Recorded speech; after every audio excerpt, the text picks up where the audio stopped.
everyone! Welcome to Olay's Kitchen. Let's make bihon. So, ayan, nagpainit tayo ng kawali at naglagay tayo ng cooking oil. Then, add natin yung ating onion. Saute hanggang maging translucent.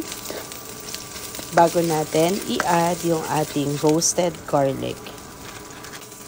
Then, after nyan, maglagay naman tayo ng ground pork.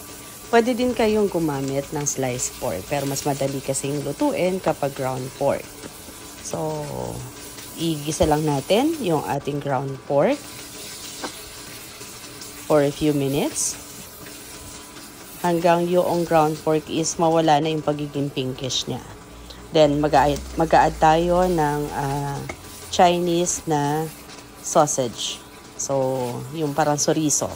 So, gisa lang natin siya. And then, add some soy sauce.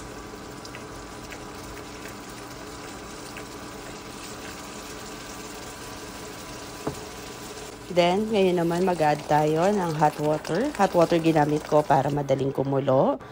Then, after nyan, lagyan natin ng ground black pepper to taste. Then, let it boil para kumatas yung ating giniling. And then, nag-add din ako ng chicken powder. Then, slowly, lagay natin yung ating pansit bihon.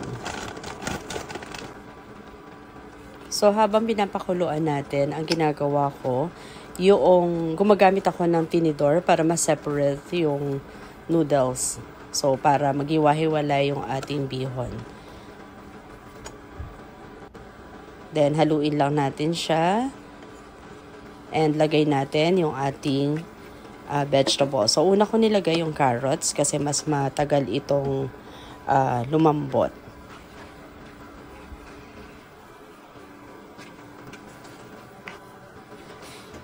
So, once okay na yung carrots or malambot na, lagay natin yung ating cabbage. So, i-slice lang natin ng ganyang kaliliit yung cabbage. And then, haluin lang natin para maluto yung nilagay natin na cabbage.